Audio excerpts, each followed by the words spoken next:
By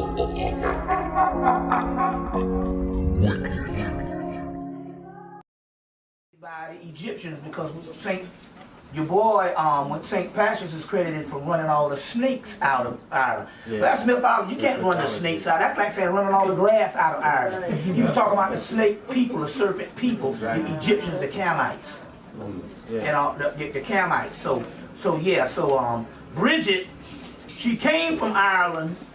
And probably and she's incorporated into the voodoo ceremonies.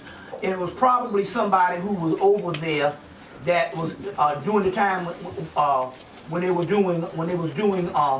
they had slavery. Maybe one of the it was maybe one of the gods of one of the slave masters, because Bridget not only is in Ireland, she becomes throughout Europe.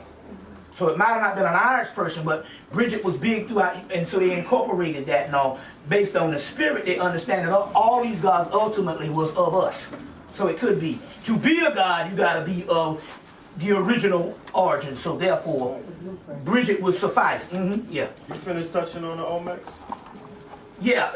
I think you got here late. Nah, I was here all the time. Okay. I just didn't know if you covered all of what you was. What I was saying was that ultimately they were the Orishas. Okay. Right. So is there a way to begin to divine and invoke anything from the Olmecs? Yeah, you can do it through the Orishas. As a matter of fact, what you can do is you should ask the Orishas to reveal more knowledge of the Olmecs. Exactly. And that's how this thing comes. So you can actually have them say, I need a transmission to give me some of the history on this stuff that we're not getting. Are you familiar with the brother Horace Butler, When Rocks Cry Out? Right. Excellent tying in. Yeah, excellent book. When Rocks Cry Out. Somebody sent it to me in the mail. Yeah. Yeah, it's Horace Butler, When Rocks Cry Out. Horace Butler. Excellent book. Oh, yeah. Yeah. Bobby, can you speak a little on what happens to us as a people? This economy, according to most people, is over. Okay, right. This economy is gone. So what they're suggesting to white people is to train yourself to live without, or live on a limited basis. Well, if the script is flipped, we're on top because we the masters of it. So what they're trying to tell white people to do, the spoiled by the fatted calf, get ready to be on the bottom, is to try to acclimate yourself to not having cash every time you want it. You see what I'm saying? And even when it comes down to credit. Now let me give you an example of what I mean by that. When I go to cash some money orders, if I go to cash some money orders, and I might have $300 worth of money orders, and they postal money orders, and I go to the white post office, they be like, we don't have it. I already know what to do, because white people deal with credit cards.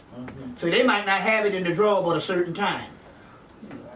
But I can go to the West End, the black neighborhood, which they only deal with cash, and they loaded. You want 1,000?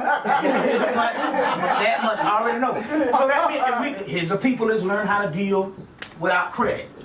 You see what I'm saying? So I go to Greenbrier, they call it Black Briar Mall. 90% of the time, they might, if you went in there every day with a $1,000 money order, they gonna have it. Because the culture don't deal that much with credit. Whereas we go up in Buckhead or we go in the Ritzy part, they might go, I don't have it. Because everybody deals with credit cards. And this is a good one too. Y'all gotta do this. Anybody got bad credit? Most people got bad credit. Anybody don't have credit cards?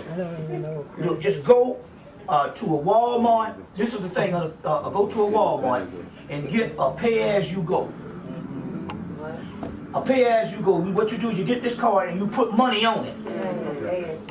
Yeah, it's just called a money card. Walmart money card. And you put money on it. Because the culture is designed to be set up with credit. So you can't rent no cars. You can't get in the hotel. You see what I'm saying? You can't do things. But if you got the card that's got it on it, it accepts all that because it's a Visa. So it's an actual credit card. So you can use it anywhere. You can use it anywhere, but you got to put the money on it. Right. But you put the money on it to use it for stuff that only takes credit cards, and that's a smart way to go. Because the first thing that you want to hook up some cable, they'll go, you got a credit card? And if you say no, they say, no, we don't hook up cable without a credit card. So if you got one of these, you see, you give them the PIN number, bam. You see, like that. So these are good to get the money cards and stuff like that, you know. And all, you know, and that's the way you do it. Because we got here the other night. And the hotel was paid for, but it was like, no, it's got to, I know you paid for it or whatever, but it's got to be access through a credit card. And I said, shit, I had $15 on the credit card. They took 10. But now, so when I'm flying out, so I called in, I said, you better put another, I got 5 on there, but it's going to be 25 to fly back. Because when they check the bags, now they charge you for checking the bags. And so if you got the credit card, if you're playing cash, it's going to tell you where you got to go inside. You got to stand on the big ass long line. But if you got the credit card, you can do it right there at the sky cap. Right. You see, so I tell her to put 25, I said put 20 on, she said I'll put 30 just in case. New York might be higher. Water you for the bags, you see what I'm saying? So they charge you to check your own bags, but you still need a credit card. Yeah, you can go in and pay the cash, you might have to stand on a long line. So that's how that whole thing goes, yeah. How long does it take before it charge out? Right there. No, what you do is you buy the card, Right. you put some money on it, and then it charges up right then, but then you have to call a PIN, you have to call a number on the back and report it to activate it. Gotcha. So as soon as you call the number and it's 24 hours, it's activated.